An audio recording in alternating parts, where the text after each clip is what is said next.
I cut the hinge. You can see I need to start drilling the holes on the new hinge. And I've got a top bracket and I've got a bottom bracket. This track here is narrower and goes inside these grooves here. When I pulled the old hinge off, it did the same thing. That has a wider flange and a narrower flange.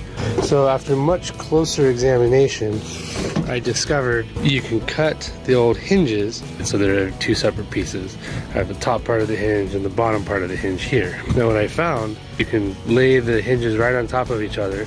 The bottom black piece is the new hinge. So now what I've done is I've been able to use some electrical tape to just make sure everything's in alignment, and then what happens is everything's overlaid and now the holes are all ready to be drilled out. I got 1/2 inch grip 3/16 rivets. So one thing I discovered when I was testing, towards the end of the right side of the panel, this rivet fits, but going to the left, this hole isn't flush. This rivet sort of goes in, and then the rest of the rivets this way all fit just fine. I'm just gonna go ahead and re-drill these holes. These rivets actually now will go all the way through and will totally bind up and grip both the hinge and the fiberglass panel.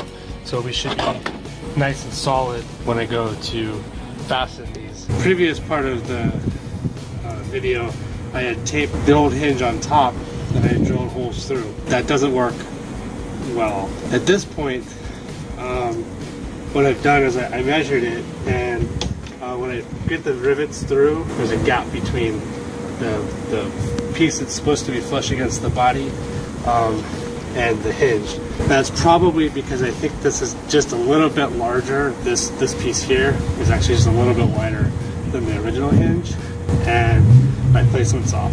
Additionally, because of the holes from the other template, these rivet heads are too big and they get in the way of this lip here, which is the flange comes together.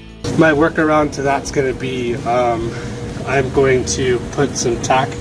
I got some silicone caulking sealant that it's clear, and I'm going to go ahead and just put it down here. After I clean this off, I'm going to go ahead and put this in the place that I want it to be, and then I'm actually going to re-drill through those holes. Then I'll use the rivets to attach the hinge at the top.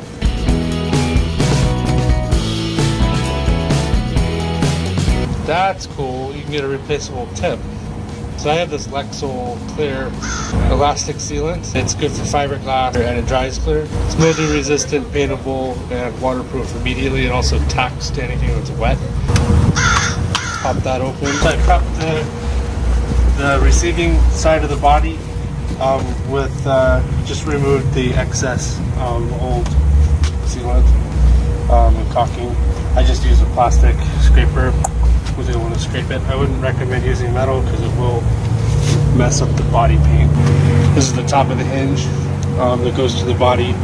I'm only going to put just enough caulking just in the groove here. I'm going to need to be drilling, and I don't want to get my drill bits all gooey. And I just really need enough right now to tack so I can measure and stuff.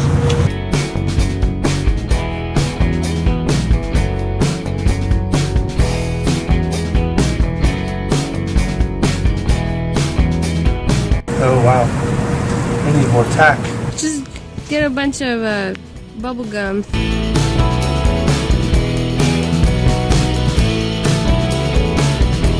So this stuff is no joke.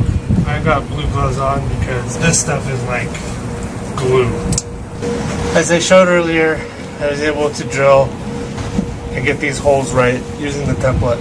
I was not able to get, using the template method that I had outlined earlier, I was not able to get the holes to match properly. What I would recommend doing for anybody who's redoing this is actually drilling new holes, tack the hinge with some kind of tack sealant stuff in place, get it positioned where you want it, drill some, pilot holes so you can rivet them.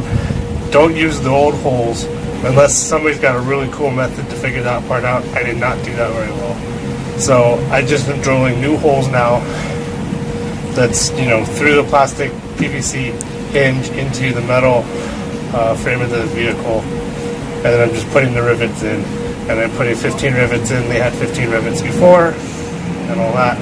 I went ahead and connected my hinge. That's pretty much how I'm doing to connect the hinge to the vehicle, the hinge to the door. I already got a couple mount pieces just for testing and spacing. I put 2 rivets in on the body part of the hinge, 2 rivets in on the door part of the hinge. Then I like closed it and made sure it would fit right, and it closed properly, and then it didn't tear up the plastic, the rubber liner here on the sides, because this hinge can grab it and rip it when it closes. So made sure that was all positioned, and now I'm just, you know, putting in the rivets. So just kind of going to town with my cheap riveter.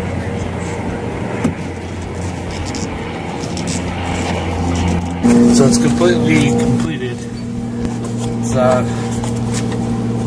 the door no longer goes crazy like this when we open it. One size fits all, huh? Yeah. Not my hands. Smurf hands.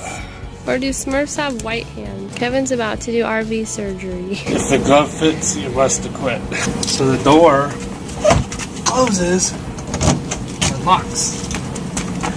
Alright. Look at that. And looks like I actually knew what I was doing when I sized it. Alright. Which is pretty awesome. There's some like rubber D stripping the edges press into, and then I'm actually gonna put a bead of caulking in the gap here, because there wasn't a bead before, but I gotta be careful not to like do too much, because then this bottom part of the hinge won't open back up. And I think I did okay. We'll see. I'm gonna do it again on this side.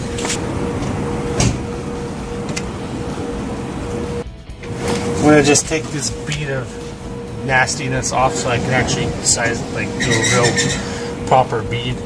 This is from when I was trying to tack it up there. I had to move it a bunch of times, so it got just kind of set up on top of itself.